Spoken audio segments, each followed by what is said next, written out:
no sé, com un gran dolor de pensar realment no ens entenen. Realment és impossible arribar amb aquesta gent, la que està avui al govern d'Espanya, arribar amb un acord. No és possible.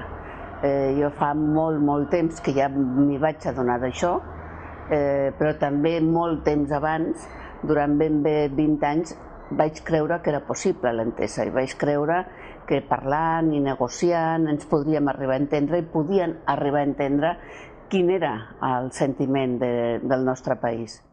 Hi ha qui diu i qui va dir, i no només el PP, sinó persones amb una certa credibilitat a Catalunya, van dir que era com una mena de rebel·lió. Jo crec que no, jo crec que era acompanyar el president, acompanyar la persona que s'havia atrevit d'alguna manera a buscar una sortida legal perquè la gent pogués votar. Perquè tot el que va envoltar el 9 de novembre del 2014 va ser molt complicat i van passar de no poder fer un referèndum a no poder fer una consulta a no deixar-nos fer res. I en 4 dies el president va tenir la magnífica idea del procés participatiu, que sabíem que jurídicament no servia per res, però per nosaltres servia per dues coses. Una, perquè la gent pogués anar a votar, perquè ens havíem compromès, i dos, per comptar la gent. No sabíem quants érem.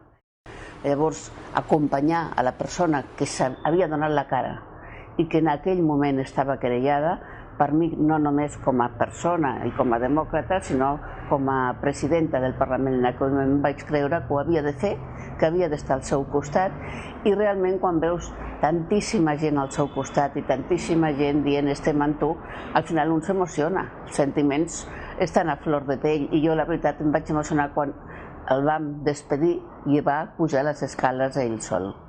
Se'n va anar reconfortat, perquè a part de que la declaració va estar bé i no va tenir problemes i els advocats van dir que havia anat molt bé, ell, aquell acompanyament de tanta gent i aquella quantitat de persones que volia saludar-lo, que volia dir-li estem amb tu, jo crec que li va donar o li va fer canviar un estat d'ànims que podia estar en baixa forma i que en canvi jo crec que va sortir d'allà amb molta força.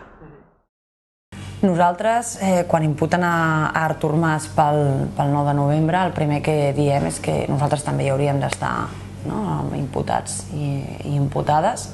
La CUP també va col·laborar claríssimament amb que es dugués a terme el 9 de novembre. De fet, va tenir un paper molt important per tal que el 9 de novembre realment es traguessin les urnes al carrer, fos com fos al final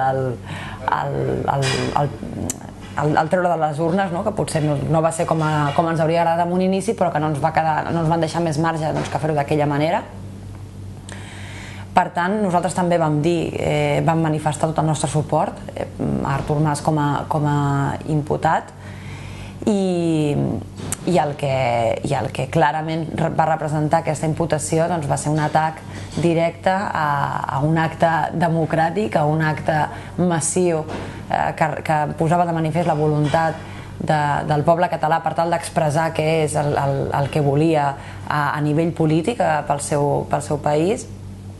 És una aberració imputar una persona perquè vol deixar que la gent expressi la seva opinió sobre com vol que sigui les relacions amb l'estat espanyol.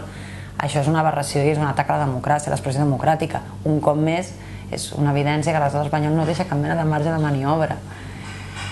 Per nosaltres, aquella imputació també va ser l'expressió de la cara més reaccionària que tenim avui en dia a l'estat espanyol i que xoca frontalment amb el que són les idees que teòricament regnen en el segle XXI. Vull dir, allò va ser un acte que recorda més a fa 40 anys que no pas que puguin en consonància en el que avui tenim als nostres dies. I més quan hem tingut el recent exemple d'Escòcia, no?